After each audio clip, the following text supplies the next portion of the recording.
Voy a ver si puedo invitar al resto de la gente.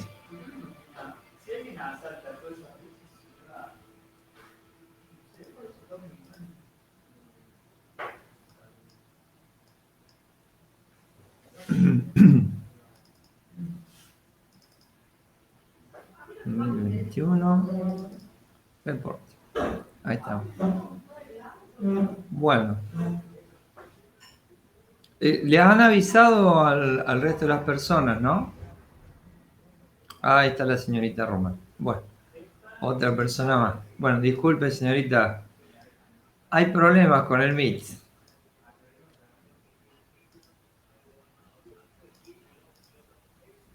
Bueno, muchas gracias. Ahí les voy a mandar de vuelta, aunque más no sea, mando una invitación para todos en general. Ahí está. Seguro que les llega, ¿no es cierto? Pero bueno. Ahí estamos. Bueno, les voy contando un poquito, así vamos adelantando el tema. Ventana, vamos a compartir.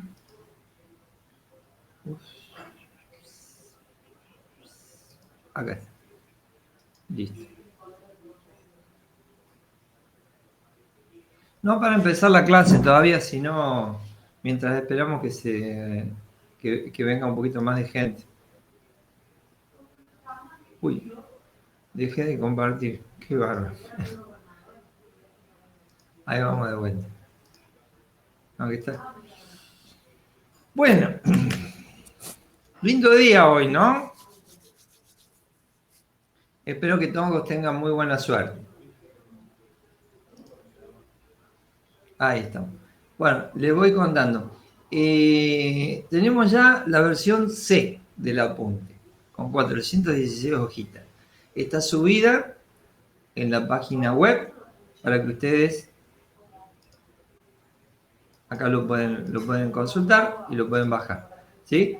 Le he ajustado algunos temas para las clases que nos vienen, cosa que nos resulte lo más didáctico posible. Estoy teniendo mucho retorno, me parece. Bueno, hola señor Ladavaz, buenas tardes. Bueno, entonces, como les contaba, tenemos una versión, digamos, C, ya de lo que es el apunte, para que ustedes la puedan ver. También les he subido acá, en la unidad número 4, he puesto un poquito más de material, unos videos, para que ustedes después los puedan ver, o vamos a ver algunos también durante el desarrollo de la clase, para que les resulte un poquito más práctico. Ya estoy pensando algunos de los temas para que desarrollen y recordando un poquito las fechas, ¿sí? El segundo parcial lo tenemos el 18 de mayo y también es la entrega de los trabajos. Así que el miércoles que viene, que vendría a ser el miércoles 20, les voy a conformar los grupos de trabajo y los títulos de los trabajos que ustedes tendrán que desarrollar para presentar el día 18. Luego le daremos las observaciones, ustedes los verán cómo lo mejoran o corrigen. Y después, el 8 y el 15 de junio serán las defensas. O sea, ahí dejamos de hablar nosotros y ustedes se dedican a hablar. ¿Sí? Bueno. ¿Cuántos somos ya? 17. A ver. 21. Perdón, ¿qué pasa el 20? Ah, 20, yo tengo registrados 22 personas.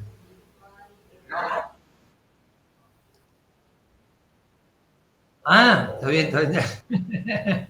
Coincidió. No, el martes 20, perdón. Acuérdense que tenemos clase nosotros los martes. Sí, está bien, gracias por la observación.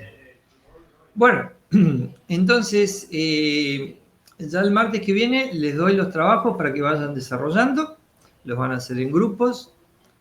Y bueno, tenemos 22 personas anotadas, así que podríamos hacer vamos a ver de 7 grupos más o menos de 3 personas o tal vez un poquito más, dependiendo. Vamos a ver cómo evoluciona la cosa. Por lo pronto, le vamos a dar algunos temas que van a tener que buscar información, desarrollar, investigar y elevar la opinión. Y sobre todo después defender lo que ustedes han hecho. Y van a tener que trabajar con la presentación, hacerla con Google Meet y las herramientas que ustedes consideren necesarias. ¿Sí? Entonces, como para darles una ayudita, ¿cómo andan con el tema de las presentaciones así virtuales?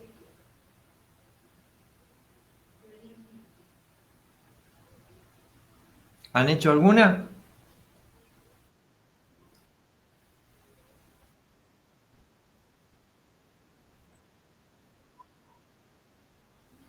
Bueno, cuando se pone de A3, primero hay que practicar varias veces, porque es como una orquesta. Entonces hay que definir, acá entra uno, acá entra el otro, acá presenta uno, acá presenta el otro.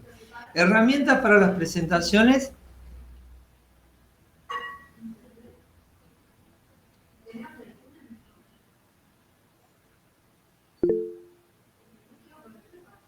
Bueno, les voy a mostrar una. Mientras esperamos ahí, se me fue una persona, el señor Macé, lamentablemente. Espero que no haya tenido muchos problemas. Bueno, Open Board. Ustedes han hecho aeronáutica general y lo han tenido al ingeniero Galeazzo en las clases. Entonces, acá tienen disponible este software que es gratuito. Anda en Mac, Windows y Linux. Y se llama OpenBoard. Es un pizarrón virtual que anda muy, muy, muy bien. Pero muy bien realmente. Es una maravilla. Y el ingeniero Galacio es especialista. A mí no me anda muy bien en esta computadora, así que lamentablemente no lo puedo utilizar. Pero les recomiendo que lo vayan practicando porque les va a dar una flexibilidad bastante interesante, porque obviamente nosotros vamos a calificar no solo por el trabajo que ustedes presentan, sino la forma en que ustedes lo presentan. ¿Ven? Esta es la guía de trabajo y se trabaja con tiene como un pizarroncito que también se puede hacer transparente y mostrar lo que hay atrás de la pantalla. Y bueno, tiene unas tablitas, unas digamos, herramientas de interactividad que son espectaculares, que están ahí al costado. Así que les recomiendo que lo vayan usando porque ¿qué pasa? Esto de la virtualidad, a mi modo de ver, ha llegado, no para quedarse al 100%, pero nos ha dado un salto bastante importante. Entonces hoy en día las reuniones se van a desarrollar muchas veces, reuniones de trabajo, de esta forma. Y no tiene que presentar información, desarrollarla, aclararla, y muchas veces usar estas herramientas a ustedes les van a dar una flexibilidad bastante importante. Por eso es interesante que ustedes lo vayan desarrollando antes de que terminen su carrera. Así ya se van adaptando a los nuevos requerimientos que va teniendo el mercado. Ahí, por ejemplo, ustedes fíjense, esas son herramientas laterales que permiten mostrar animaciones, películas, sonidos, inclusive hay otras para poder navegar y ver un poquito más. Bueno, la herramienta se llama así, OpenBoard, es gratuita, búsquenla. Si no, tienen los Jamboards también que se utilizan a través de Google. ¿Sí?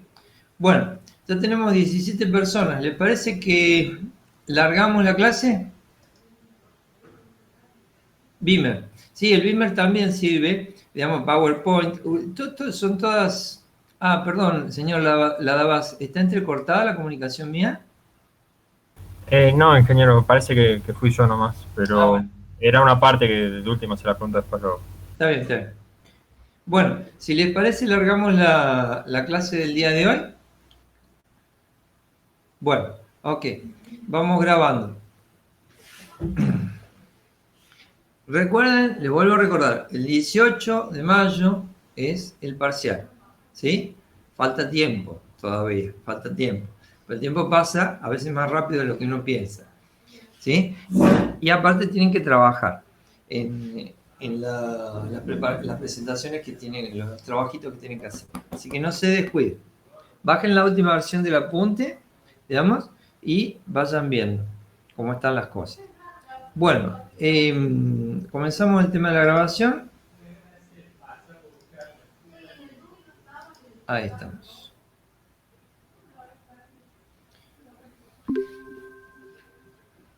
Bueno, entonces, buenas tardes.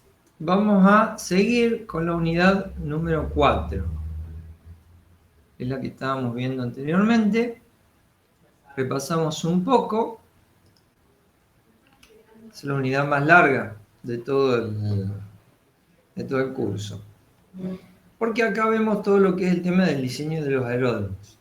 Y como les dije más de una vez, es una actividad interdisciplinaria. ¿Sí? Bien, entonces, uno de los puntos principales que nosotros tenemos que conocer para el tema del diseño de los aeródromos son las normativas. Tenemos la OASI, que es un organismo internacional, no solo se ocupa de aeródromos, sino todo lo que es aviación civil a nivel internacional.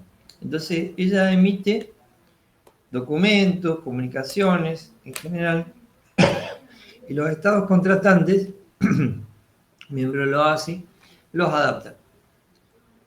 Y bueno, esto trata de coordinar o de gestionar para que todos trabajen en el mismo sentido y que no hayan discrepancias.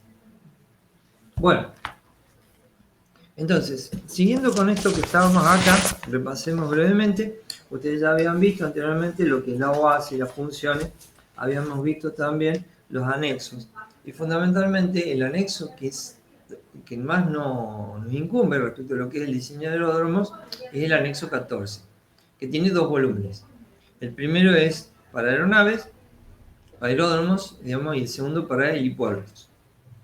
Entonces, ustedes tienen acceso a través de este hipervínculo que está por acá, pueden acceder a lo que sería la versión del anexo 14 provista por la ANAC. Y bueno, como les dije más de una, no sé si se los dije, pero bueno, lo repito, es un material de consulta. O sea, él les va a decir lo que ustedes deben tener, pero no cómo lo tienen que hacer. Entonces, bueno, después vienen otro tipo de documentos que también los habíamos nombrado, donde se trabajaba en particular estas cosas y se aclaraban ciertos requerimientos que uno tiene que tener. Bueno, la última versión, que es la 2018, es la que actualmente está vigente y es la que tenemos que utilizar. Acá está el descripto, 10 capítulos, 6 apéndices, 2 adjuntos. Algunos de los apéndices son muy específicos, como por ejemplo luces de obstáculos, luces aeronáuticas. Bien, y después vienen los manuales, donde los tenemos pistas, calles, pavimentos, ayudas, sistemas, planificación de aeropuertos. Cada uno de estos manuales contiene información, se actualizan, algunos tienen ya muchos años, otros se van actualizando un poquito más rápidamente. Bueno, después tenemos otros manuales más que están dando vuelta por ahí. Y también tenemos acá los detalles que nos describen las modificaciones que han tenido. Bueno, las últimas, ya que fueron en el 2018, uno de los cambios muy importantes fueron lo que es el código de identificación de los aeródromos y también modificaciones en estas cosas que son las PANS-AIM, que corresponden a lo que es la administración del tránsito aéreo.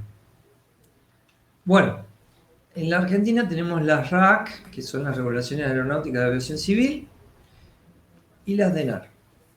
Y la RAC, bueno, un cuerpo normativo que viene de un organismo que es el ANAC, que también ya lo vieron, y que, bueno, las tenemos que conocer. Entonces, en este ámbito es donde nos estamos moviendo. Y fundamentalmente, ustedes tienen que conocerlos a esto, ¿sí? Y tienen que interpretarlo. O sea, la información que está volcada tiene una razón de ser que también permite a que, digamos, el profesional pueda argumentar, llegado el caso, porque siempre hay conflictos, de que no se puede con esto, no se puede con lo otro. ¿Por qué no se puede? Digamos, ¿por qué no se podría justificar? Entonces, bueno, se puede apelar ante la autoridad y llegar a un acuerdo en el cual se justifique plenamente lo que se está planteando. Ustedes como futuros profesionales probablemente se enfrenten a esa situación, digamos, porque nada es 100% perfecto. Y bueno, y las normas tienen su razón de ser, ¿sí? Pero también pueden ser argumentadas. Bien, entonces tenemos estas documentaciones y luego nos vamos a ver, repasamos un poquito las características de las aeronaves. Bueno, ha cambiado muchísimo en más de 100 años el transporte aéreo con todas sus variantes. Y bueno, las aeronaves, no hay una aeronave que abarque el 100% de todas las performances, eso también lo habíamos visto en la clase anterior. Y bueno, hacer una clasificación es un poquito complicado de un tipo de aeronave. Hay muchas aeronaves que compiten entre sí, entre los diferentes fabricantes también, como por ejemplo el tema de los vehículos terrestres, habíamos visto esto, cómo eran los nichos en los cuales se empezaban a ubicar determinados tipos de aeronaves y cómo las tendencias del mercado lo van girando. Ahora con el tema de la pandemia va a resultar interesante ver cómo el mercado se va a ubicar con respecto a esto por todos los requerimientos que se están pidiendo. Bueno, habíamos visto el tema de las dimensiones de una aeronave, o sea que son conseguibles a través de los manuales de diseño de aeropuertos de cada una de las aeronaves.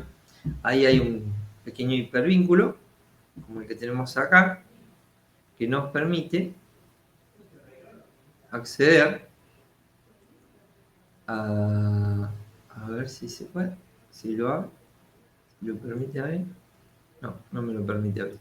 Bueno, pero ustedes hacen clic acá y pueden acceder a un hipervínculo en donde van a poder acceder al documento provisto por Airbus. Esto usualmente las aeronaves de gran porte, los fabricantes las disponen, como les había dicho anteriormente. Y es sumamente útil porque nos dan las dimensiones generales y otros requerimientos. Bueno, algunas cositas de detalles que están por acá, como es el tema de lo que habíamos hablado, de las dimensiones principales que generalmente nosotros tomamos, nombres que ustedes van a encontrar en toda la bibliografía. El movimiento, por ejemplo, ahí teníamos lo que era el steering angle, que era el ángulo que deflexionábamos el tren de nariz y que nos daba la capacidad de giro que tiene en sí la aeronave. En tierra. Bueno, las configuraciones también habíamos visto cómo habían evolucionado, las complejidades que tenían y la importancia que esto tiene también por el tema del pavimento que va a tener el aeródromo para permitir operar este tipo de aeronaves. Después habíamos hablado de otro parámetro muy, muy importante que es el peso. El peso que tiene muchos nombres y bueno, esto es tomado de la bibliografía en general, pero son los nombres más comunes. Realmente se los puede encontrar en varios lugares. Entonces ustedes están leyendo alguna publicación y por ahí no interpretan cuál era el acrónimo y bueno, lo pueden buscar por este lado. Bueno, después lo que era la carga paga y el alcance, fundamentalmente la aviación comercial es algo muy, muy importante. Teníamos estos diagramas que nos permitían identificar las capacidades que tenía una determinada tipo de aeronave. acá está tomado de la bibliografía, del manual de diseño de aeropuertos, por ejemplo en este caso de Airbus. Y también hay un artículo acá que se lo cito que es bastante interesante sobre este tipo de diagramas. A ver si lo podemos abrir. Acá está. Dice, diagramas de alcance carga-paga para financistas. O sea, interesante. Porque bueno, la parte de financiera en lo que es el transporte comercial se vuelve muy importante. Y bueno, esto es para que ustedes también vayan introduciéndose en este mundo. Bueno, volviendo un poquito para atrás, esto es todo un repaso de lo que habíamos visto anteriormente.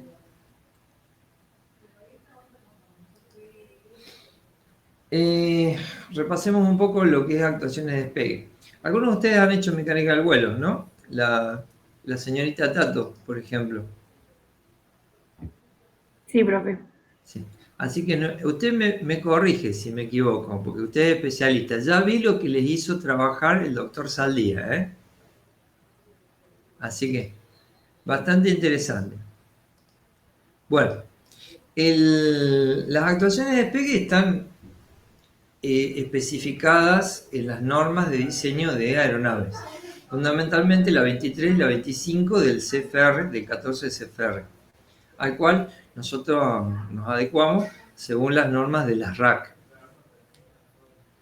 Bien, en este caso, por ejemplo, en lo que es despegue o decolaje, tenemos velocidades características que han evolucionado según las performances que van adquiriendo las aeronaves. Tenemos la velocidad de mínimo control en tierra, es decir, cuando es una velocidad muy importante porque a medida que se va desarrollando el despegue, si falla alguna de los motores o tenemos alguna otra eventualidad, tenemos que tener control de la aeronave, es decir, las superficies de comando tienen que tener capacidad de actuar en esos casos. Bien, velocidad de falla del motor crítico. Entonces, esto también afecta a lo que es el control de la aeronave. La B1 es una velocidad crítica en lo que habla de lo que se llama la longitud de campo compensado. Es decir, en ese momento, si nosotros tuvimos una falla, antes de esa velocidad, el piloto tiene la opción de abortar el despegue y va a tener pista suficiente como para que la aeronave pueda detenerse. En caso contrario, la energía que ya tiene, por más que haya tenido una falla, lo obliga a despegar y luego efectuar todo lo que sería una maniobra de emergencia para poder llevar la aeronave al suelo sin mayores consecuencias. Bueno, tenemos después la velocidad de rotación cuando la nariz es elevada. Luego la velocidad de lift off, o sea de levante, que es cuando se despega efectivamente, y la velocidad V sub 2 cuando ya se ha superado el obstáculo al final de la pista. Bueno, las normas nos especifican estas cosas. Acá hay un diagramita muy interesante. Bueno, lástima ahí no sale la referencia. Ashford en la bibliografía, donde podemos ver la distancia sobre la pista y en el eje vertical las diferentes velocidades. Y curvas que nos van representando el comportamiento que va a tener la aeronave según lo que suceda. Entonces, fíjense, por ejemplo, tenemos una línea llena que sería un despegue exitoso, sin ningún inconveniente. Una línea de trazos cuando ocurre una falla en una aeronave, entonces, bueno, sí, ahí ya al no tener tanta potencia en el despegue, la distancia se hace un poquito más grande. Y luego, el tema de cuando se tiene que cancelar el despegue, entonces debe detenerse. Todo esto, digamos, resulta muy importante porque el diseño de todo lo que es la pista está gobernado en base a las performances de las aeronaves que van a operar en la pista. Y bueno, es una ida y vuelta porque las pistas no es que se puedan alargar fácilmente, ni acortar según lo que se necesite. Entonces se tienen que adecuar según las ofertas que tenemos también del mercado, pero el mercado también tiene que adecuarse según las pistas que haya, porque no se pueden modificar todos tan simplemente. Entonces, bueno, también tenemos el tema de las operaciones de aterrizaje, actuaciones de aterrizaje.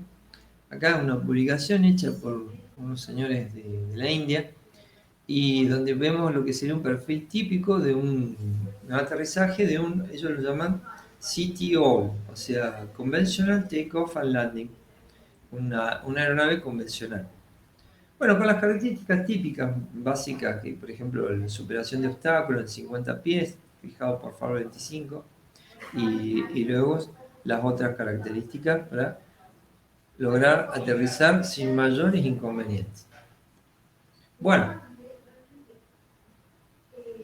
pero hay algo, digamos, que es muy importante en un aeropuerto, sobre todo los aeropuertos que tienen gran cantidad de tránsito.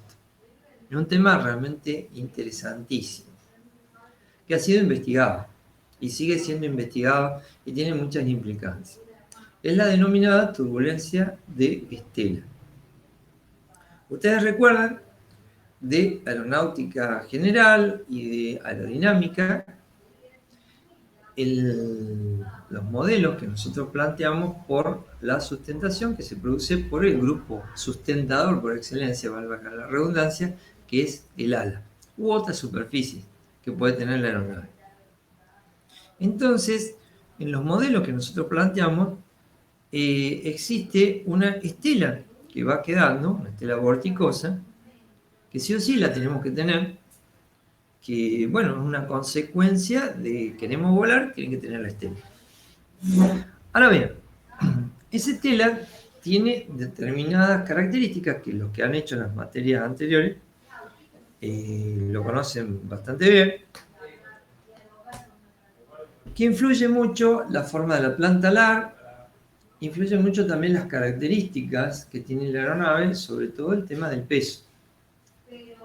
Entonces, y también en qué parte del vuelo estamos operando. Bueno, esta estela, esta huella que va dejando en el aire la aeronave, es algo bastante importante, por los efectos que produce, no en sí en la aeronave misma, sino en todas las otras aeronaves que están a su alrededor. Si consideramos lo que es el aeropuerto, que está operando con una cierta frecuencia, las aeronaves que están una detrás de otra, entonces, si una tiene que salir justito detrás de la otra, y así sucesivamente para reducir los tiempos y optimizar el uso, se enfrenta con los restos que dejó en el aire, permítanme usar esa palabra, de la aeronave anterior, la turbulencia de estela. Estos efectos pueden disiparse rápidamente o pueden permanecer un cierto tiempo o pueden derivar, esa es la palabra que siempre he escuchado con respecto a este fenómeno, de un lugar a otro.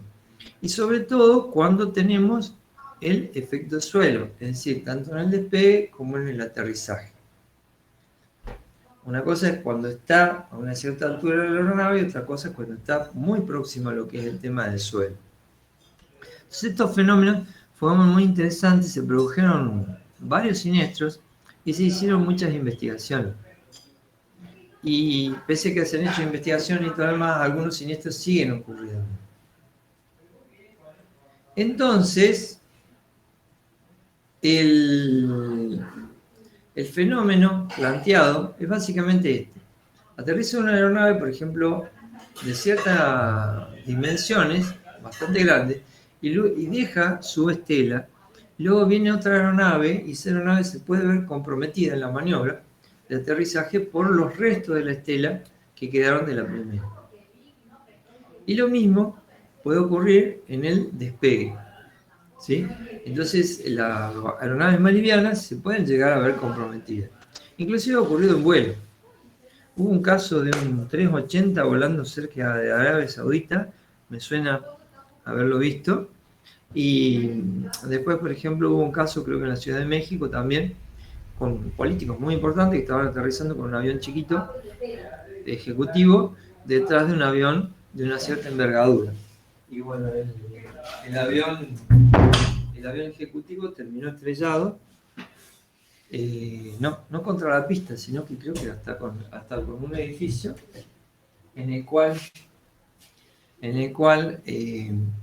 digamos, fallecieron todos los integrantes. ¿Sí? Bien. Y estas investigaciones las podemos ver, hay algunos casos que están por acá. Esta es una vista realmente magnífica, lo que es un 380. Voy a bajar un poquito la...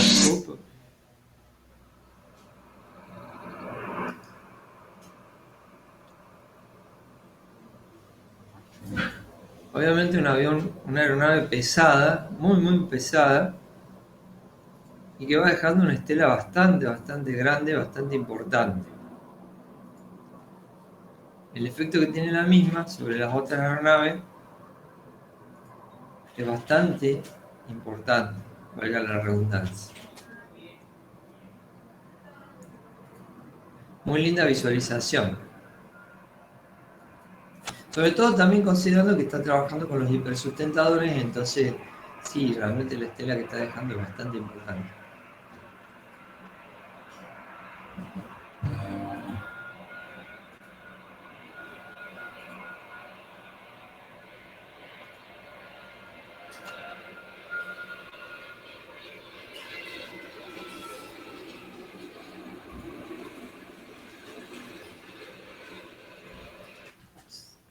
¿Cómo se vuelve para atrás? Ahí está. Entonces, estos efectos han sido estudiados.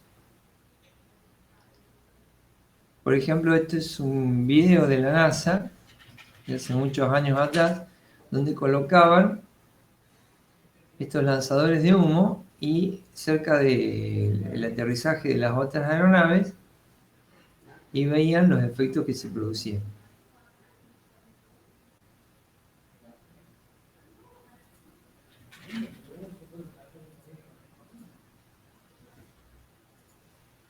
¿Ven en la punta de la torre? Ahí ya estamos viendo, y luego ahí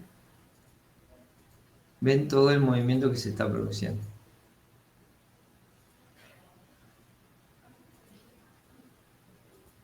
Toda la difusión del contaminante debido a la presencia de ese estela. Ahí ya, bastante intensa, bastante grande, después de un cierto tiempo de que la aeronave ha pasado por ese lugar. Lo cual nos habla de la persistencia del fenómeno. Acá tenemos otros casos, también investigados por la NASA. Un Galaxy.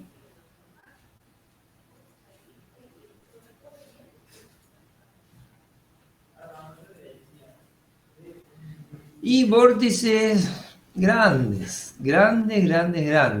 O sea, hacer estas investigaciones es realmente interesante. El contaminante también tiene que tener una cierta densidad para poder seguir los movimientos que tiene el aire y ver los fenómenos que se producen.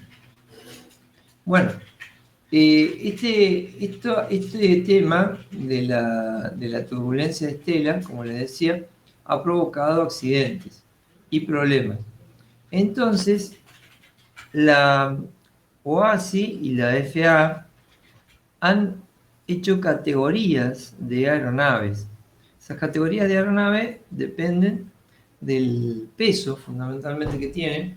Entonces, tienen tres claves: la pesada, la media y la ligera. Entonces, cuando estamos hablando de más de 136 toneladas, estamos en el rango pesado, y de 7 a 136 toneladas en el rango mediano, y menos de 7 toneladas en el rango ligero.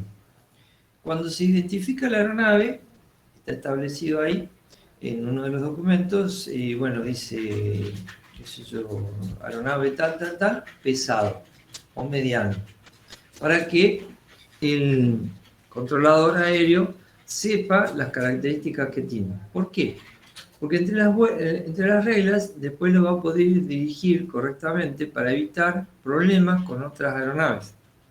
Entonces, las reglas que se han determinado experimentalmente establecen cuánto tiempo hay que esperar desde que una aeronave pesada aterrizó o despegó hasta que otra mucho más liviana pueda llegar a operar en forma segura. Y también las separaciones que tienen que haber entre los distintos tipos de aeronaves. La FAA sacó un documento, que es este que está disponible acá, que le pongo el hipervínculo, donde trata sobre el tema de la turbulencia de estela.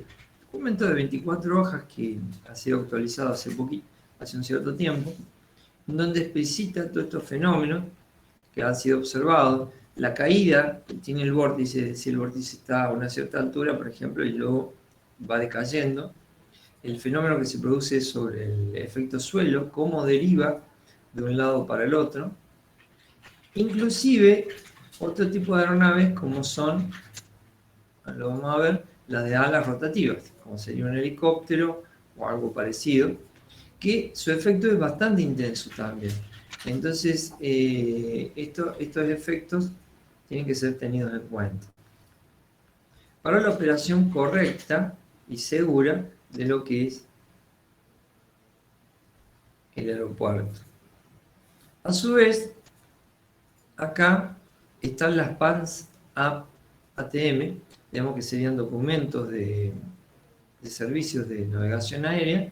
Acá tienen disponible por lo menos la versión 2001. Y en el capítulo, ahí está especificado en el capítulo número 4, que es un poquito más adelante. Acá está. 4.9 creo que era. Acá está. Categorías de estela turbulenta. ¿Sí? Categorías de estela turbulenta. Y luego hay un manual que, bueno, obviamente hay que comprarlo, donde se establecen las características que tienen los vórtices de estela desprendidos. Acá están las 3 categorías: pesada, mediana y ligera. Y luego se hace un salto a la sección 5.8, que es un poquito más adelante, sobre el tema de lo que es la separación. Esto está orientado a todo lo que es el tema de vuelo. ¿Ven? 5.8 sería un poquito más adelante. Y acá pueden consultar esta parte que es sumamente importante por el tema de que no se produzcan accidentes. Bien, 5.8, mínimas separaciones longitudinales, no radar por razón de turbulencia de estela. ¿Sí? Entonces a veces se tienen que desplazar, por ejemplo, los umbrales de pista y otras características que se le tienen que dar para poder operar correctamente.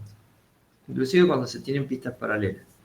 Como información adicional, la gente que hace aeroaplicación, el tema de la estela turbulenta es sumamente importante, creo que ya lo hablé en la clase pasada, y se puede modelizar bastante bien con los métodos de superficie sustentadora, pero no estacionaria.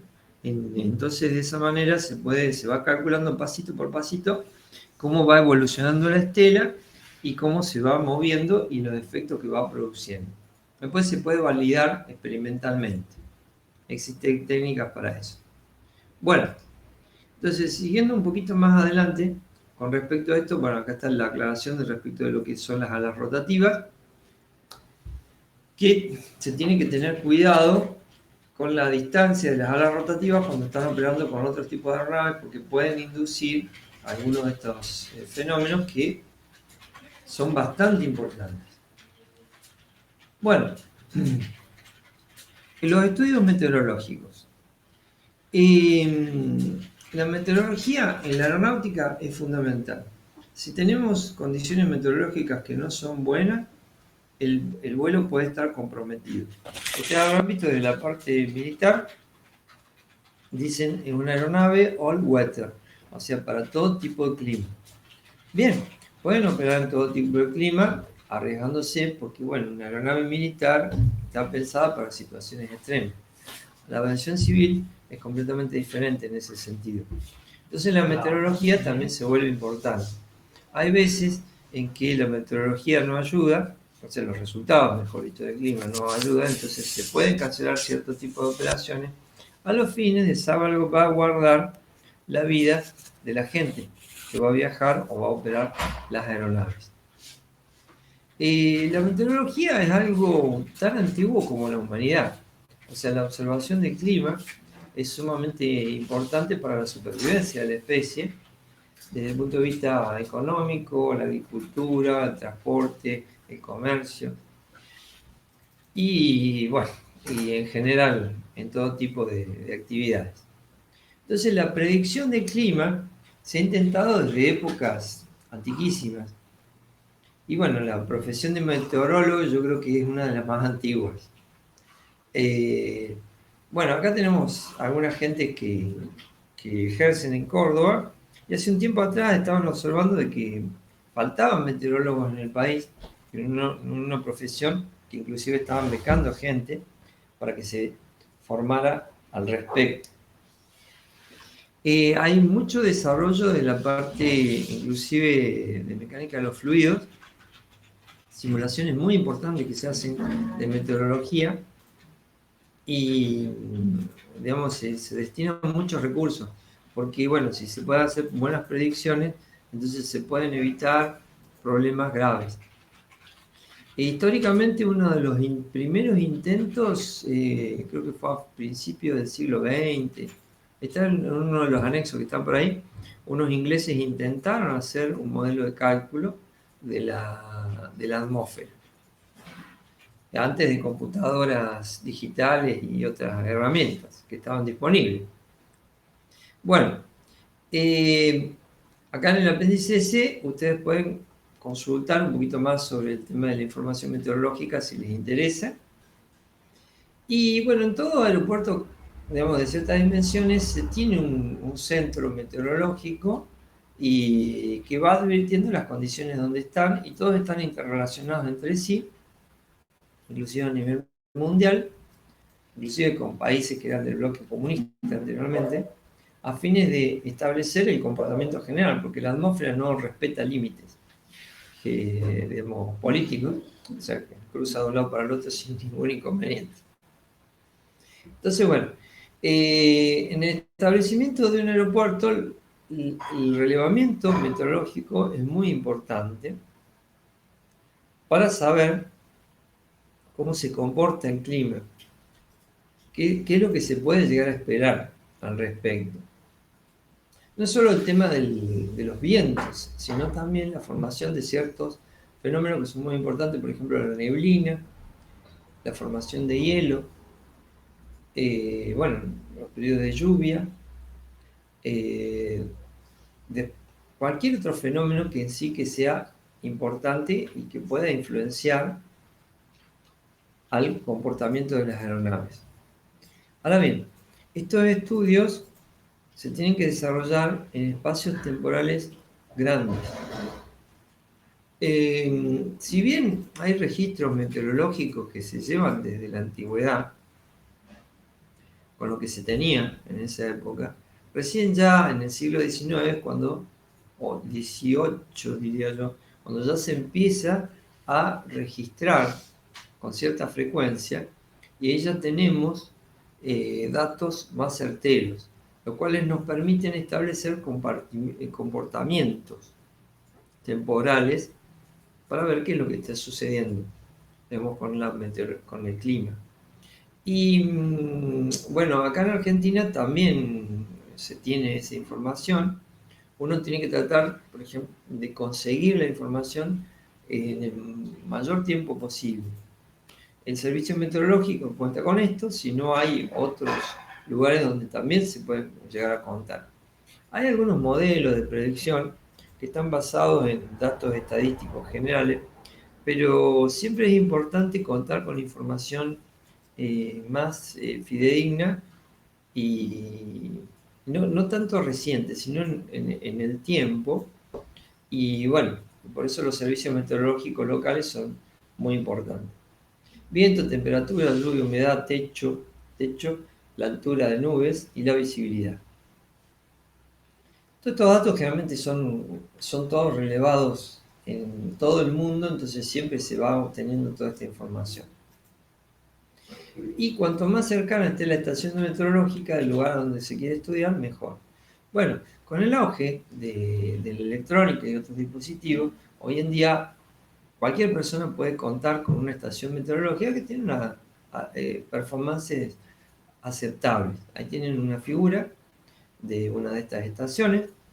Y entonces se pueden contar con varios dispositivos. Ahí tenemos una velita, un anemómetro, también debe haber un pluviómetro y algunos otros dispositivos.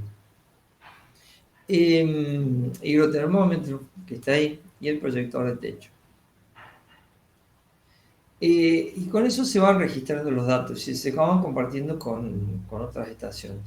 La visibilidad, que es un parámetro muy importante, es la mayor distancia a la que un objeto de dimensiones aproximadas puede verse e identificarse en el horizonte. No es solo verlo, sino también identificarlo, cuando es lo que cabe en la definición de visibilidad meteorológica. Algunas se expresan en metros, otras en kilómetros. Y también respecto de una dirección, como respecto a las que van en todas las direcciones.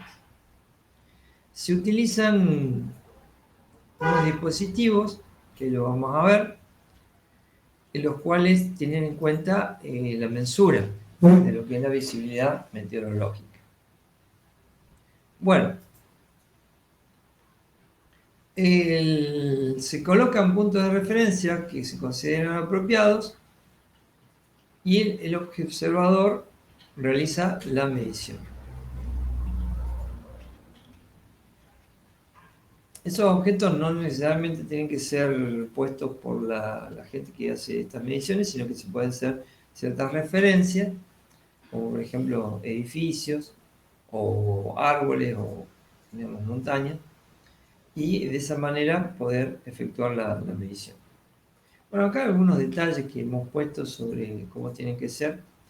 Y después tenemos lo que es la definición de visibilidad vertical,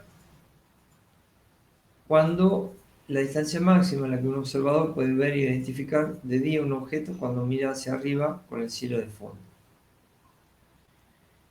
Bien, esas definiciones están tabuladas y ahí tenemos, por ejemplo, el grado y la distancia y las características de lo que se puede llegar a esperar. Entonces, por ejemplo, la neblina es un enemigo en ese sentido porque reduce notablemente las visibilidades que están disponibles. Y después, bueno, cuando estamos hablando de más de 50 kilómetros tenemos una visibilidad plenamente excelente. Por ejemplo, después de un día de lluvia, salió el sol, está espectacular. El parámetro es el RVR, rango visual de pista. En inglés, Runway Visual Range. O sea, runway es pista, en inglés. Y sirve para estimar lo que sería la visibilidad que tendría el piloto en un momento de aterrizaje o también de despegue. Los parámetros: transparencia del aire, intensidad de las luces de pista, luminosidad de fondo. Y se mide con un aparatito, que es este que está acá, que es el RVR. Y que tiene un rango lineal hasta los 3000 metros, porque sobre este valor, con pequeñas variaciones de transparencia del aire, se pueden producir grandes cambios de visibilidad. Bueno, los estadísticos son la estadística es el gran aliado del estudio climatológico, meteorológico. Entonces, ustedes pueden encontrar toda esta información, alguna está disponible, otra hay que comprarla, donde pueden tener evoluciones en el tiempo de cómo han sido estas cosas. El Servicio Meteorológico Nacional, a nivel mundial. Este otro lugar es muy interesante. A ver si lo podemos llegar a hablar. Bueno, este no se abre. El Weather Park, por lo menos yo he podido encontrar muchos datos eh, interesantes a nivel inclusive mundial. Uno puede buscar acá, a ver, Córdoba, a ver, Argentina.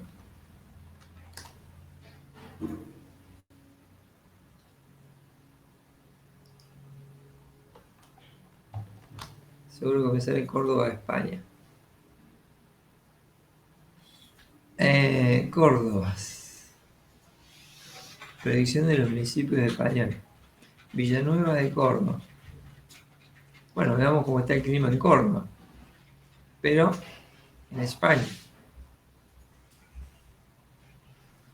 Ah, está un poquito nublado. Bueno, entonces tenemos temperaturas, sensación térmica, viento y velocidad del viento. Esto es algo interesante para nosotros. Bueno, hay distintos lugares en donde uno puede recurrir para conseguir, inclusive acá yo había conseguido, ¿eh? Por ejemplo, este Wetherspark, ese que le estaba nombrando, datos del aeropuerto Córdoba. Entonces hay datos estadísticos acá que me permiten determinar cómo es el comportamiento del clima, por lo menos en el aeropuerto. Nubosidad, precipitación, en fin, de todo un poco. Inclusive de varios años, ¿sí? Direcciones del clima, del viento, ¿sí? Bueno, y la información meteorológica se transmite a través de un código establecido por la OASI que se llama METAR. El METAR es un código alfanumérico. Tenemos palabras y tenemos números. Ahí hay un METAR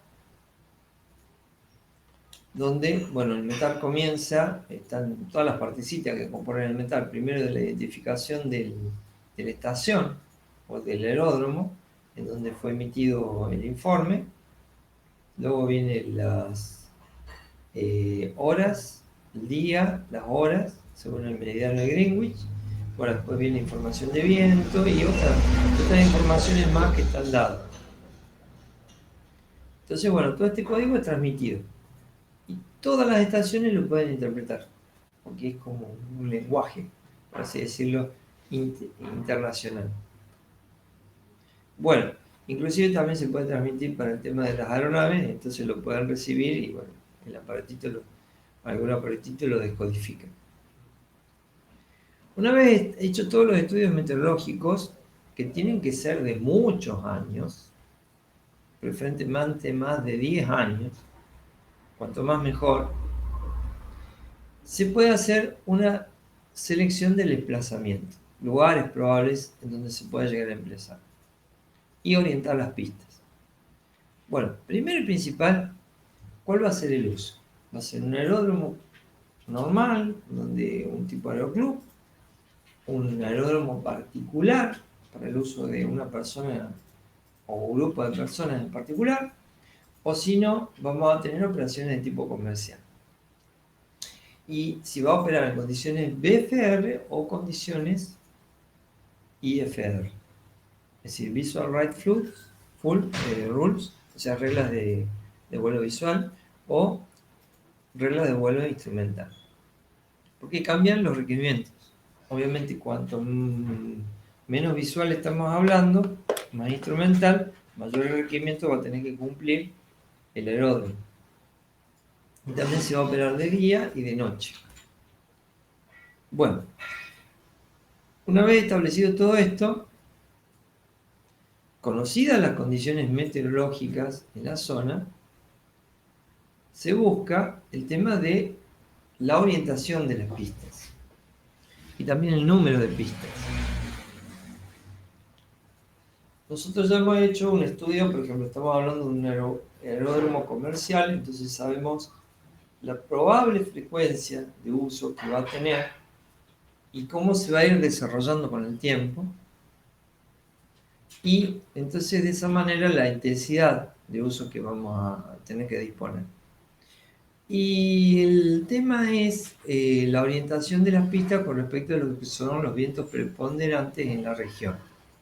Que bueno, el viento, un ente caprichoso, puede cambiar su comportamiento, pero bueno, la estadística en ese sentido es una herramienta bastante útil que va a establecer los comportamientos más probables que pudiera llegar a tener este fenómeno. Y el mayor problema que se nos presenta es cuando tenemos vientos laterales o componentes laterales de viento, como le pasó a esta gente.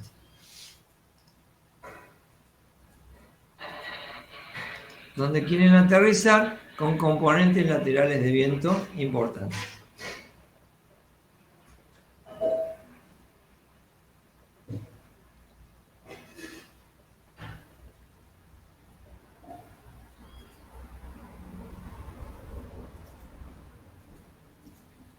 Muchas veces no se logra y hay que abandonar el aterrizaje porque las condiciones no eran las adecuadas. O también inclusive en el despegue. Fíjense cómo va de costado la aeronave, porque bueno, el viento la va llevando y es una aeronave de cierto peso y fíjense cómo tiene que desplazarse.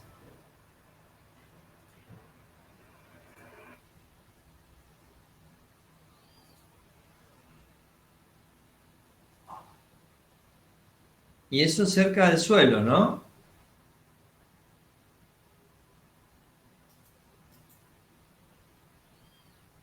¿Alguno de ustedes ha vivido un aterrizaje intenso?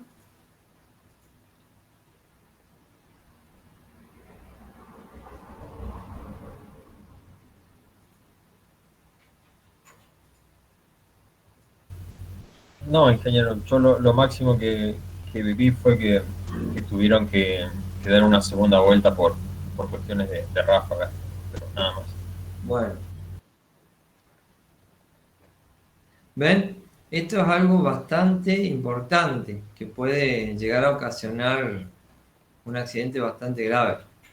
Entonces el estudio que hacemos de los vientos dentro de todo el estudio meteorológico es sumamente importante. La orientación de las pistas según el viento es sumamente importante. Fíjense acá cómo se va corriendo.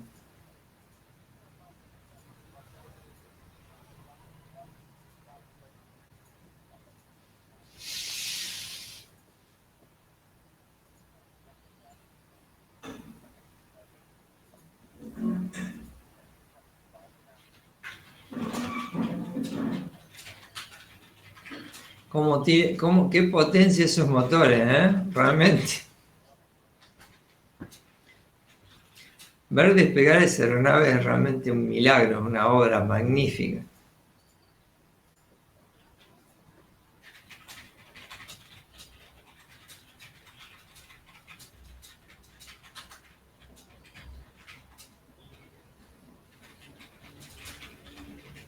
Bueno, entonces a los fines de evitar todos estos dolores de cabeza, que bueno, eventualmente se pueden llegar a producir, pero no con tanta frecuencia, es que se hace todo el estudio.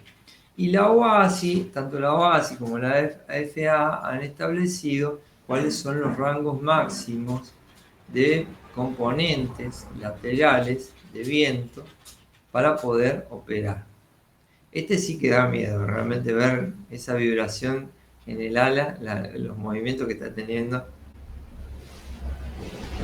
Parece como que aterrizara verticalmente.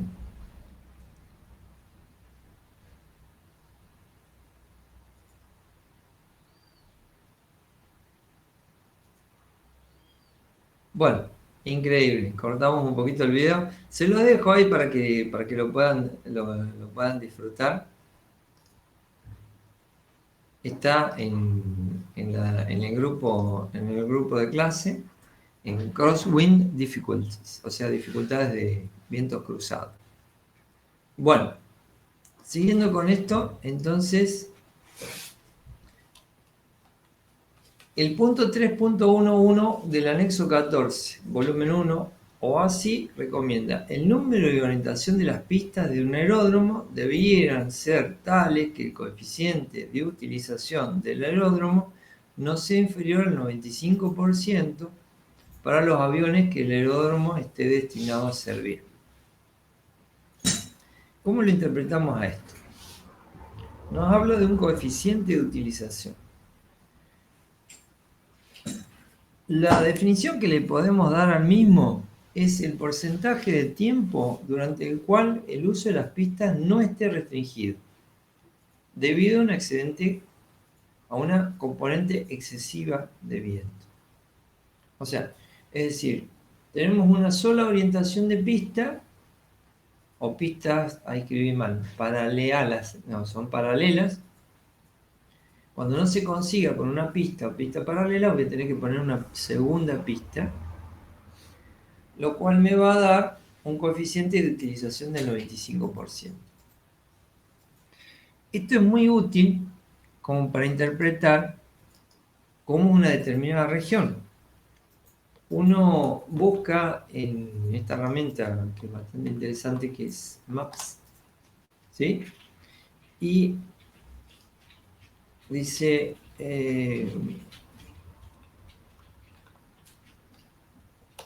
a ver, por ejemplo, porque este es un aeropuerto internacional de San Francisco. Vamos a San Francisco. Ups. No. Moscú, por ejemplo. Nunca lo vi el aeropuerto este. Acá está. Bueno, hay varios. Fíjense. ¿Qué es lo que estamos viendo acá? Vamos a la vista fotográfica.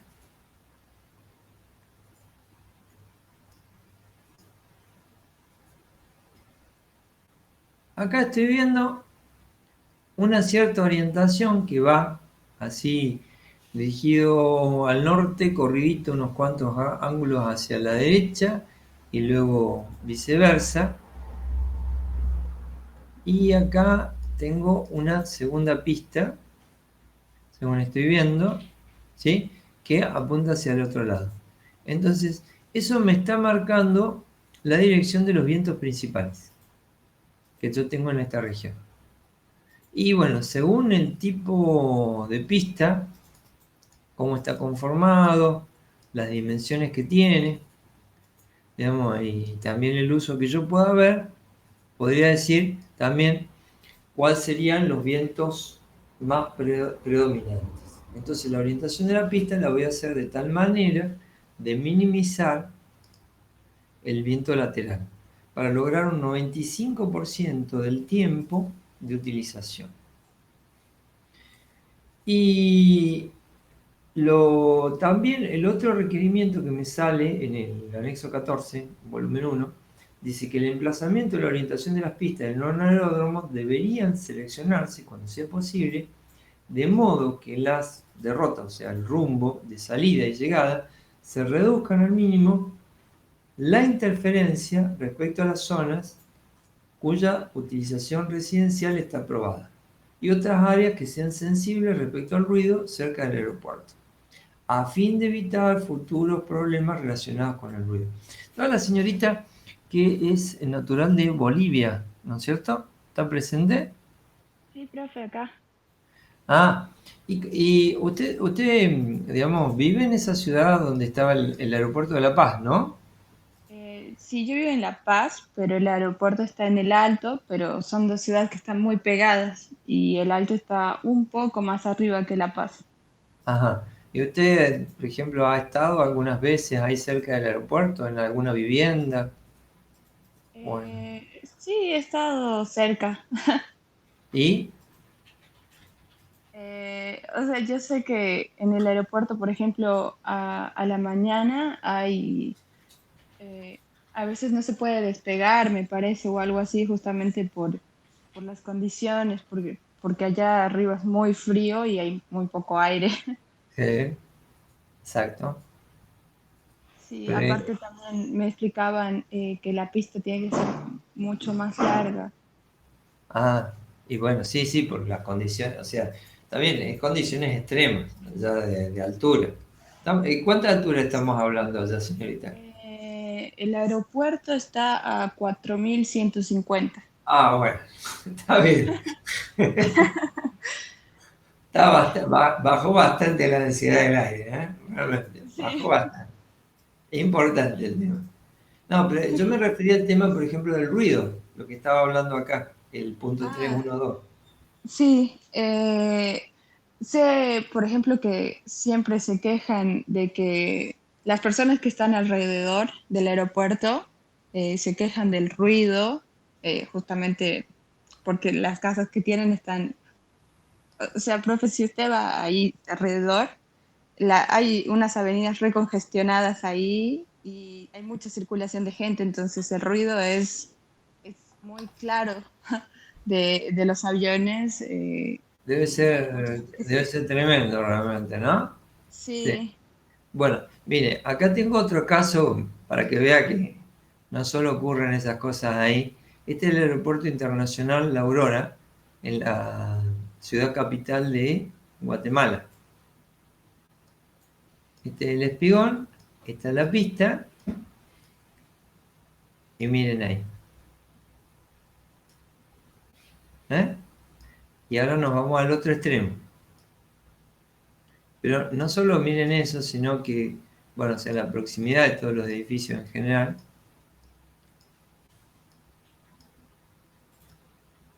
La cantidad de avioncitos que hay, ¿no? Eh, nos vamos al otro extremo y miren esto. Y esto que está acá es un barranco. O sea, hay unas filmaciones que los muestran, pero toda esta zona que está acá en la cabecera de pista, ¿ven? Diría cabecera sur, completamente urbanizada. Yo no me quiero ni imaginar lo que es la gente que está viviendo ahí, en esa zona. Acá en el barranco parece que no pudieron edificar porque es bastante empinado y debe ser el suelo bastante suelto, pero bueno, miren la orografía de lo que es el terreno, ¿no?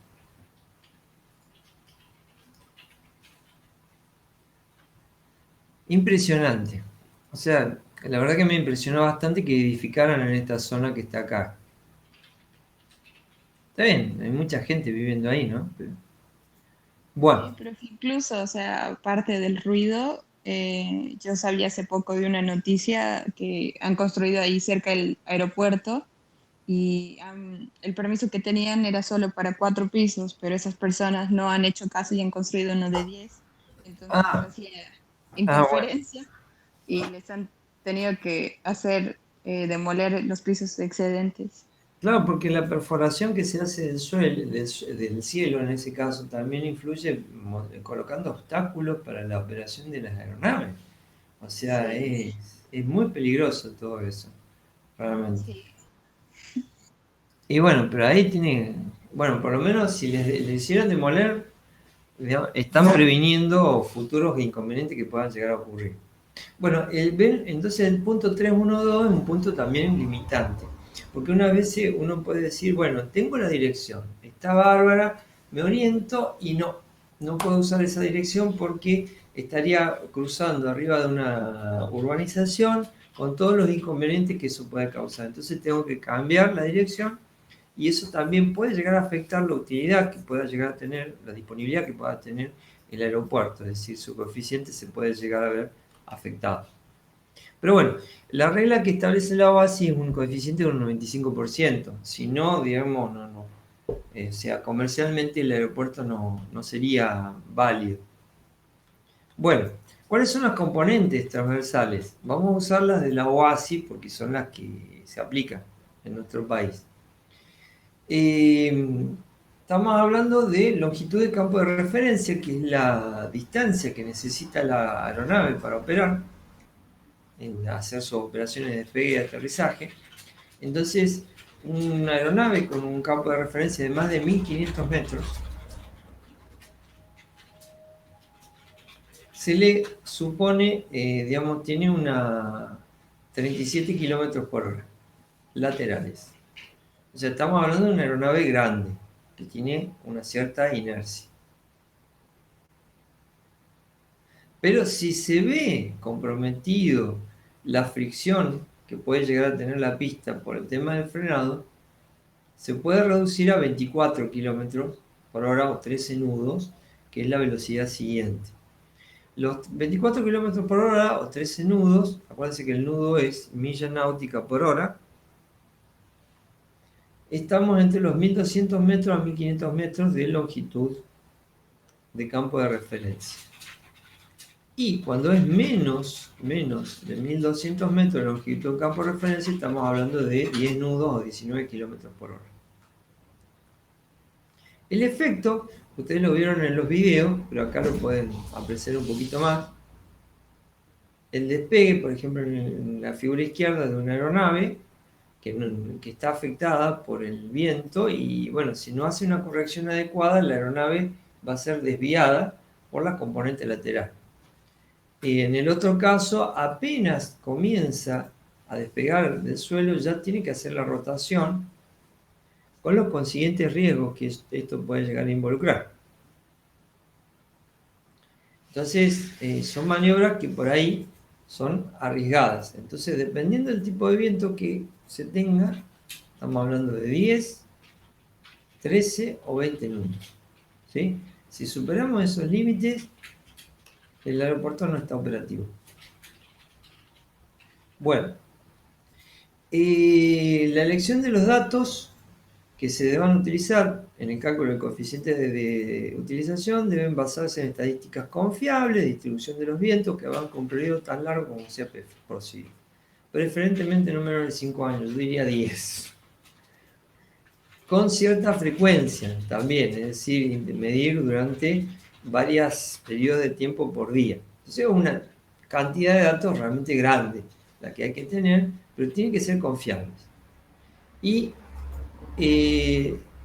se consideran valores medios, o sea, son promedios en general, pero por ahí aparecen las ráfagas, que son golpes intensos, o sea, de viento que pueden influenciar.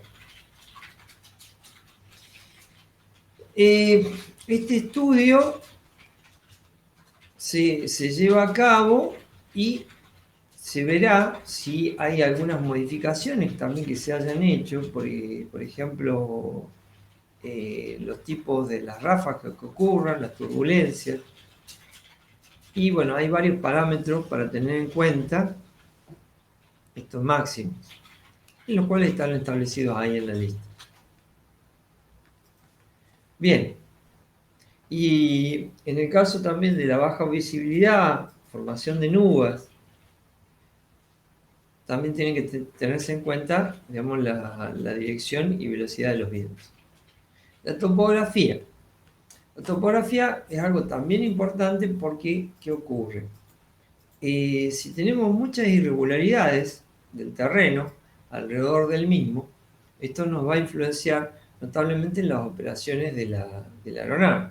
Yo les contaba el caso del aeropuerto original de Jujuy, Alto Comedero, que, bueno, una de las salidas tenía un cerro, entonces una aeronave de cierto tamaño ya no podía operar porque tenía altas probabilidades de impactar con el cerro.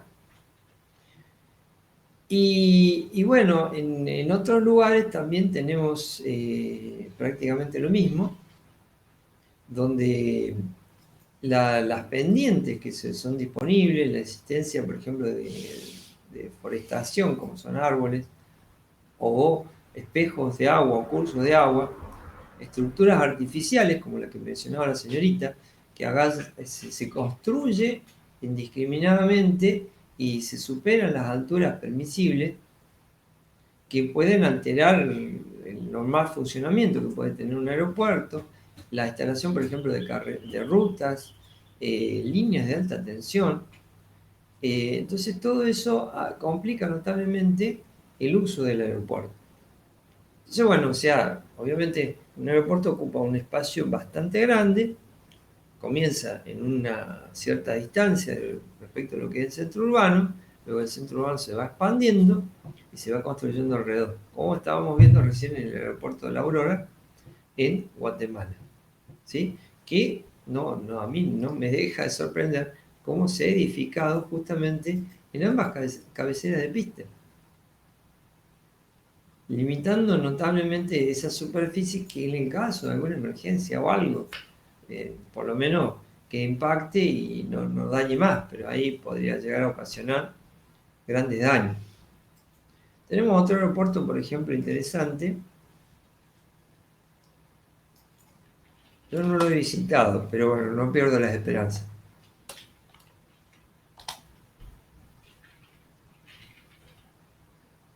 Que este que está acá, que está en una isla.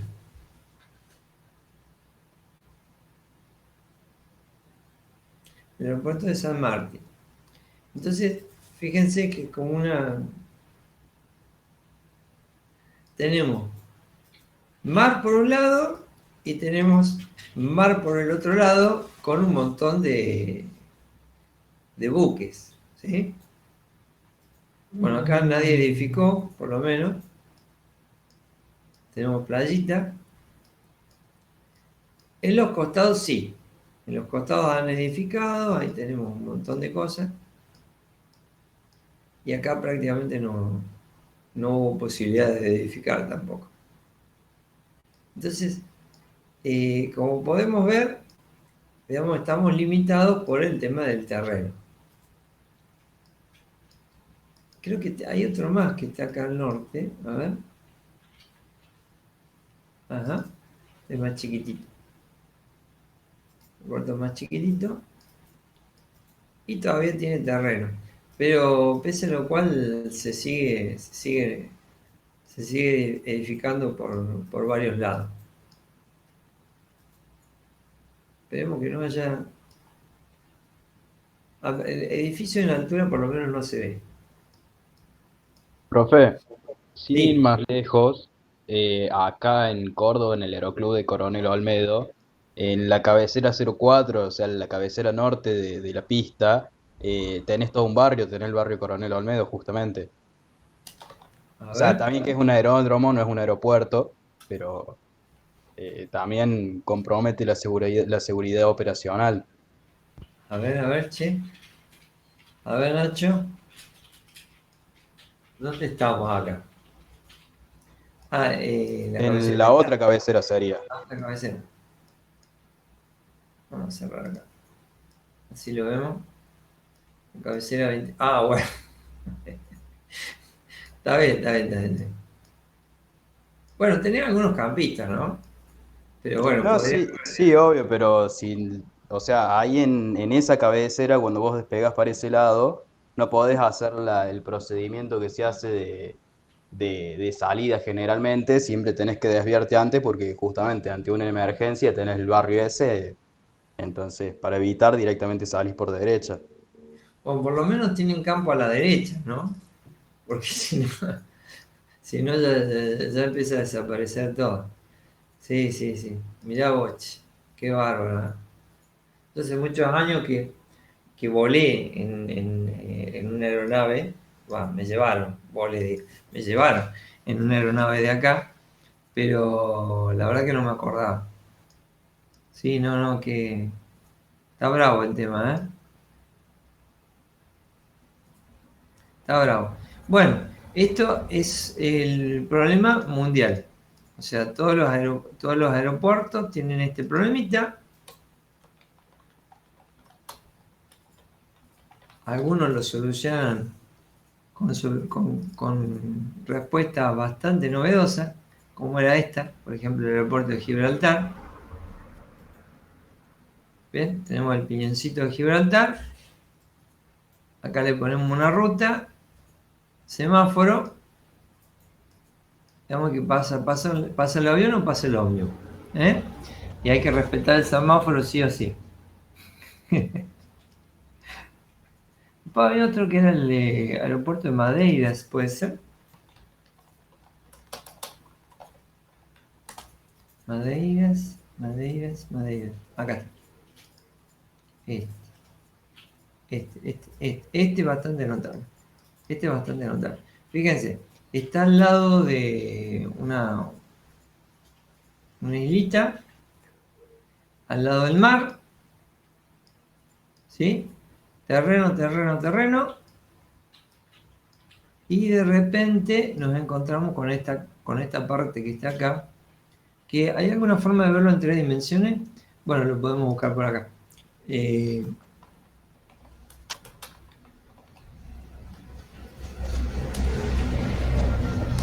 Adeiras, hay algunas fotos.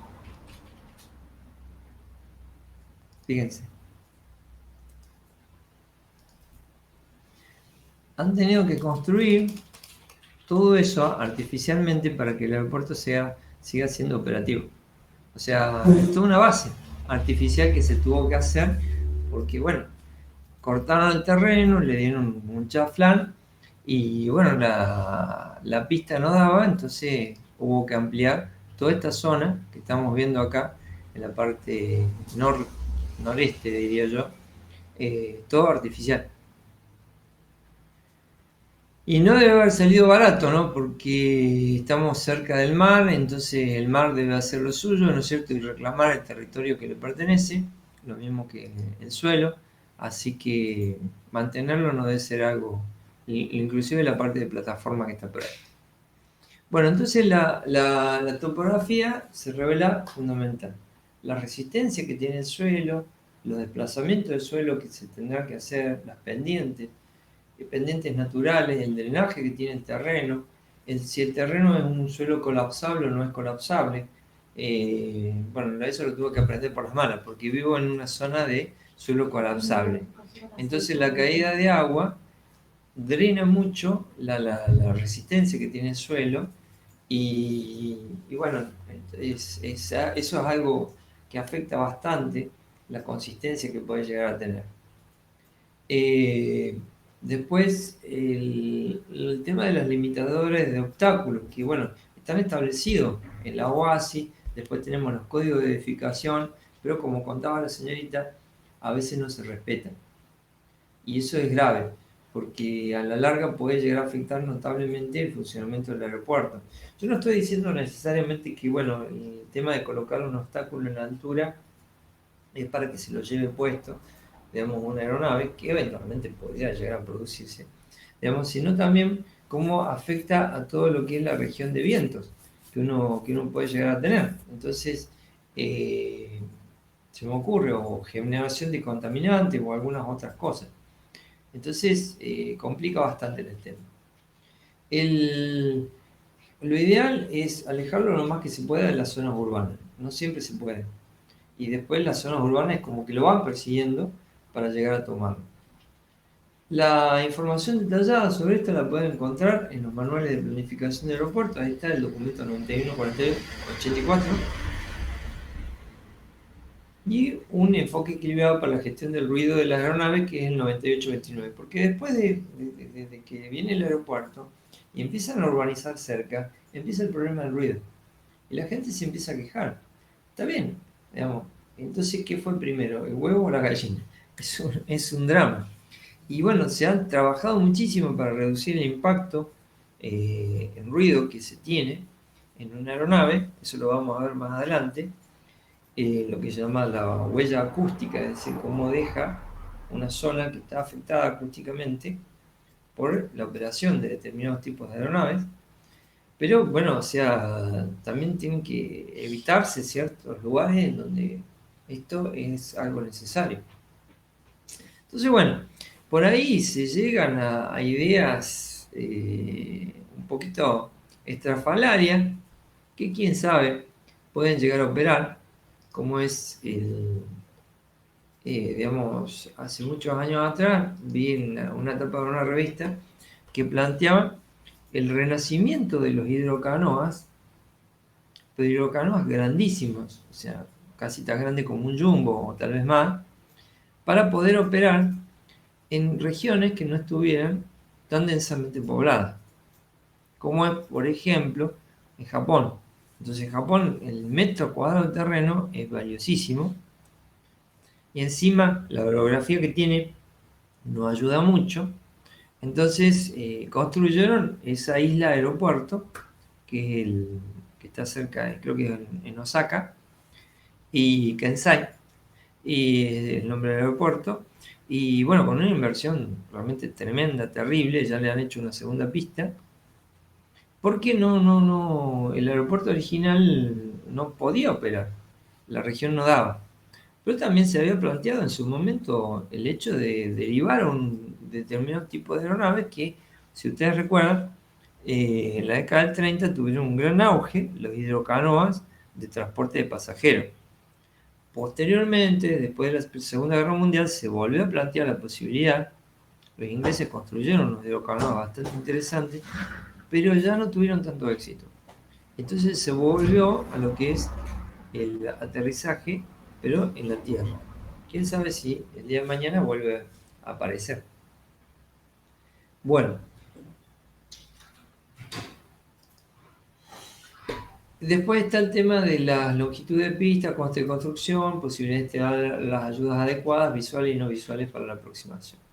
También todo lo que es el tránsito aéreo, en la vecindad, como la del Chavo, del aeródromo, y bueno, las interferencias que esto pueden llegar a tener en el mismo aeródromo.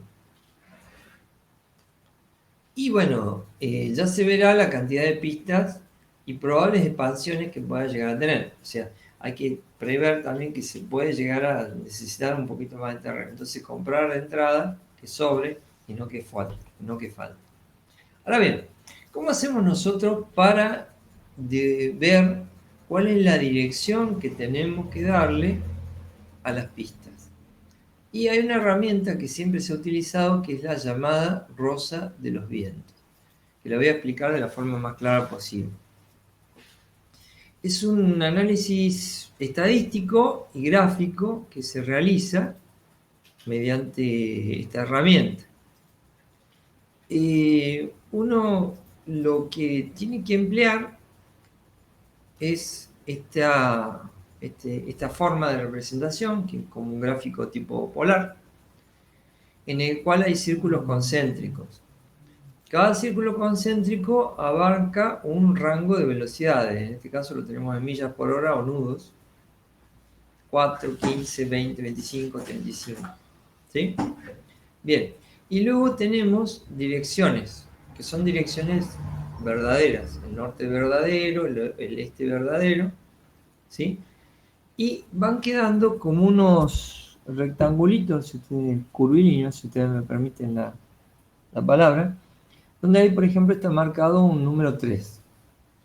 Eso sería la frecuencia con que ocurre ese rango de intensidad de velocidades. Por ejemplo, en este caso estaríamos hablando de 20, en el rango 20, de 20 a 25. Entonces, con respecto a la totalidad que nosotros hemos encontrado. Adicionalmente se utiliza una plantilla transparente, o sea, como una reglita que es todo transparente, donde hay un eje central y unos laterales. Esos laterales están hechos también a escala. Por ejemplo, en este caso le han puesto 15 nudos, pero también se pueden poner, por ejemplo, las velocidades que provee o limita la OASI. Bueno, ¿cómo se trabaja con esto? Ahí lo hemos visto el gráfico y hemos visto también la regla. Y la zona sombradita dice que ocurre una frecuencia de 3 o un 3% entre un rango de 20 a 25 nudos. Bueno, lo que se hace es sobre la rosa. Nosotros tenemos hay un ejemplo acá numérico para poder seguirlo. Primero se hace toda una clasificación de los vientos. Entonces, ahí están cada una de las direcciones de los vientos que nosotros podemos llegar a esperar y los rangos de velocidades, 0, 15, o sea, los que uno quiere establecer. y se hace una frecuencia en la cual, por ejemplo, ahí estamos viendo 2,4% es la frecuencia que ha tenido el rango de velocidades de 0 a 15 nudos. Y el rango según la dirección norte. Y así según todos los otros datos que uno tenga. Entonces, bueno, todo este análisis estadístico se tiene que hacer. Ustedes ya han hecho o harán estadística. Con una planilla de cálculo no es mayores problemas, es trabajo, pero no es mayores problemas. Entonces sacamos las frecuencias y después tenemos las frecuencias según las direcciones. Ahí tenemos un montón de información que nos está saliendo, como por ejemplo podemos ver que la mayor frecuencia según la dirección es la dirección este-sur-este, con un 11,9. Y el rango de velocidades con mayor frecuencia es el de 415, con 60,4. ¿Sí? Entonces eso nos está dando un dato. Y luego vemos que los días ventosos son el 91,9% de las veces y los días calmos, donde no tenemos viento. ¿Por qué? ¿Qué pasa? También tenemos categorías de viento que lo tenemos fijaditos.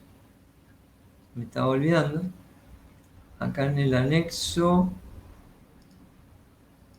donde hablamos de meteorología, hay todo un detalle sobre cómo son los vientos, cómo se producen las células de vientos. Y acá tenemos las clasificaciones. ¿Sí? Calma, brisa, o sea, según las velocidades establecidas. Bueno, y después está el tema de las nubes. Bueno, entonces, volviendo acá a la rosa de los vientos, tenemos esta tabla y bueno, los números son muy interesantes, pero sería más útil poder representarlos de alguna manera. 91,9% de las veces hay viento, 8,1% de las veces no hay viento. Eso nos da un total de un 100%. Tenemos cuáles son la dirección preponderante y también cuál es la intensidad preponderante. ¿Sí? Bueno, toda esa información la tenemos que llevar a este gráfico. Entonces, hemos dividido cada uno de los círculos concéntricos, está abarcando, fíjense, de 14, 15, 15, 20, 20, 25, ese rango de velocidades que tenemos ahí. Y ahí habíamos establecido, por ejemplo, esa es la dirección sureste, y tiene un 3%, y en el rango de 20 a 25. A ver si está bien copiado. Sureste, de 20 a 25, no está bien copiado. Tendría que tener un 3% y ahí tiene un 1,1. ¿Sí? Bueno, entonces, toda esa información la llevamos acá. Y acá tenemos el gráfico, fíjense. ¿Sí? Y hemos fijado los valores que nosotros consideramos. 8,1 es calma, lo que estábamos hablando recién. Y después de ahí empezamos a tener las frecuencias según las intensidades de los vientos, el rango de intensidades de vientos y las direcciones. Habíamos visto, ahí por ejemplo, en el caso del rango 4,5, la frecuencia más elevada sería la de 6,8 ENE.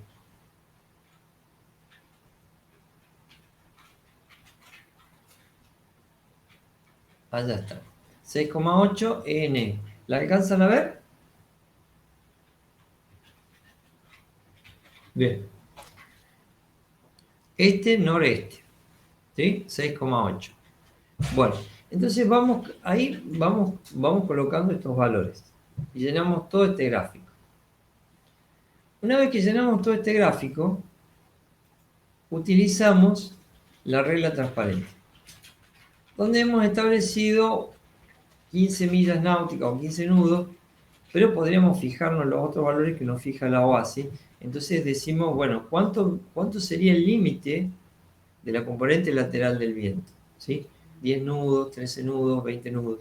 ¿Sí? Bueno, entonces dibujamos del eje central una distancia, lo que sería la componente transversal del viento. Bueno, una vez que tenemos hecho eso,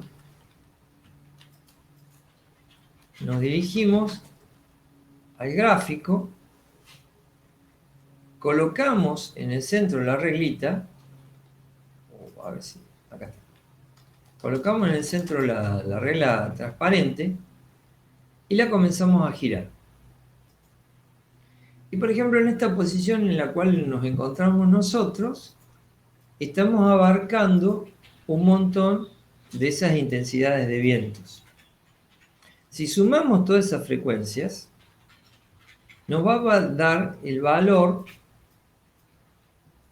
de las frecuencias, o sea, el porcentaje de frecuencias de viento que ocurren en esa dirección. En este caso sería la dirección 927, o la dirección este-oeste, si ustedes prefieren, con más o menos 15 nudos de distancia.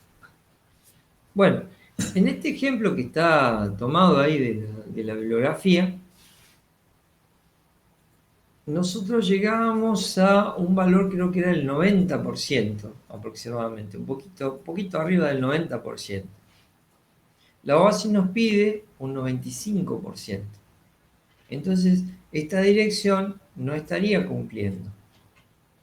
Entonces tendríamos que girarla y buscar otra dirección en la cual, sumando todos esos segmentos, podamos llegar al 95%. ¿Hay alguna pregunta que les surja de ver esta imagen?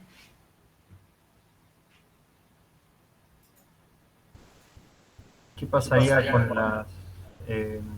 los recuadros que no están completamente sombreados, vamos a decir? Es una muy buena pregunta. Y lo que se establece es que a ojo de la persona que está haciendo el examen, digamos la evaluación, establezca cuánto correspondería a la superficie ocupada. Por ejemplo, fíjense, arriba a la derecha tenemos un 0,1 por 0,1, ¿no es cierto? 0,1. Y ahí, ¿cuánto dirían, qué porcentaje de esa superficie está dentro de la regla transparente y cuál es el segmento que quedaría fuera? Lo podrían hacer matemáticamente. Supongamos que esto lo han dibujado en un CAD, ¿sí? Entonces, ustedes tienen una layer donde está todo lo que es la rosa, y en otra layer van rotando la grilla transparente. Entonces, de esa manera ustedes pueden calcular con bastante exactitud, digamos, cuál es la superficie. Yo ahí me atrevería a decir prácticamente un 80%. ¿Sí? Vale. Entonces, ahí no sumaría el cuadrito de 0,1, sino que le sumaría 0,1 multiplicado por 0,8. ¿Sí? Usualmente se establece una tolerancia de 0,1 por la vista que puede llegar a tener, o la visual que puede llegar a tener la persona que está operando este estudio. ¿Sí? Bien. Fíjense también, digamos que acá, como había establecido 15 millas náuticas, entonces ahí nosotros tenemos el circulito que abarca, está el de 8,1 y después el otro tiene el límite que va de 4 a 15, ¿sí? 15 millas náuticas. Entonces, ese porcentaje que tenemos ahí, ya lo tenemos calculado de entrada, nos vamos a la tabla, correspondería al primer círculo. El primer círculo es el 60,4%. Ese siempre lo tenemos, por la forma en que ha sido construido el gráfico y bueno, también la clasificación que hemos hecho en la tabla. Entonces, es importante planificar todo eso, digamos, para tratar de ahorrar lo más que se pueda el tema del trabajo. Bueno, yendo al texto, como está el desarrollo hecho por acá, una pista orientada, dice, en la dirección 90 grados a 270, tiene una 90,8% de posibilidad de operación. ¿Sí? Entonces no llegamos al 5%, nos está faltando un 4,2%. ¿Cómo hacemos para eso? Y seguimos girando hasta encontrar una posición, si queremos una pista única. Si no hay forma, girando, no hay forma de encontrar una pista única, la otra alternativa que nos queda es buscar una segunda pista. Entonces, buscamos otra orientación, que es lo que se hace acá en este segundo gráfico. ¿Ven? En este segundo gráfico se busca una segunda orientación. Se encuentra la orientación, habían encontrado otra orientación que era un poquito mejor, que era, o sea, no llegaba al 90%, pero tenía un porcentaje bastante elevado. ¿Sí? Entonces, ahí tendríamos las dos orientaciones preferenciales que tendríamos para nuestra pista, para nuestras pistas. Entonces, en la mayor parte del tiempo, la dirección 927 operaría, y si no, algunas veces nos quedaría la otra pista, digamos, que también estaría operativa, ciertas épocas del año. Pero el autor de este ejemplo fue un poquito más allá y planteó lo siguiente. Dice, se encontró la pista primaria, no proporciona, entonces se podría determinar una segunda pista, que aumentaría la cobertura del viento. O podría poner una pista paralela también, ¿no es cierto? Dos pistas paralelas que trabajen, tampoco trabajarían dos pistas paralelas en este caso en particular. Entonces, bueno, le colocamos una segunda pista, ¿sí? Entonces buscamos la segunda pista, encontramos una orientación, dice que la mejor cita de todas era la 12192. Con una cobertura adicional del 6,2%, o sea que tenemos 90,8 más 6,2, o sea, nos vamos a 91, nos vamos a 97%. Estamos re bien, 97%. Pero ¿qué pasa? La orientación de esa pista produce un problema de ruido en una urbanización. A la suerte. Entonces, o hay algún conflicto geográfico, es decir, supongamos una montaña o algún otro problema, entonces no nos conviene ubicarla en esa dirección, buscamos otra. En este caso el autor encuentra la dirección 30210, donde le va a dar una cobertura adicional del 5,8%. En vez del 6,2, el 5,8, o sea, perdimos 0,3 puntos. Y en total se llega a un 96,6% de cobertura, ¿sí? Digamos, para una pista que tiene orientación 30210, esa pista tiene un 84,8. La otra tiene un 90,2. Entonces hay áreas que se superponen y otras que no se superponen. Entonces, de esa manera, estas serían las dos orientaciones preferenciales que nosotros tendríamos para las pistas. ¿Les quedó claro? Sí, ingeniero. O sea que lo podrían hacer como ejercicio práctico.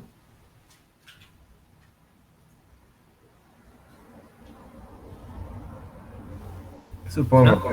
No escuché el sí. Se ve que anda mal el parlante por ahí. No escuché ese sí enfático. Sí, tenemos ganas, sí, queremos hacerlo. Bueno, es bastante constructivo. Yo les recomiendo que este trabajo práctico, o sea, que este mismo ejercicio lo lleven a la práctica. ¿Sí? Lo lleven a la práctica, traten de hacerlo con una planilla. Probablemente el gráfico no salga tan fácil, tal vez con un CAD lo puedan llegar a hacer. ¿Sí? Pero es bastante interesante. Bueno, y de esa manera se determinan las direcciones principales que podría llegar a tener la pista. Ok, entonces ya tenemos las direcciones principales de nuestra pista, pero nos faltan otras cosas. Y si ustedes me permiten, vamos a hacer un pequeño recreo de unos 10 minutos, ¿sí? Dejo la grabación encendida, corto el audio y nos vemos dentro de unos 10 minutitos. ¿Ok? Bueno, profe. Bueno, Ok. gracias.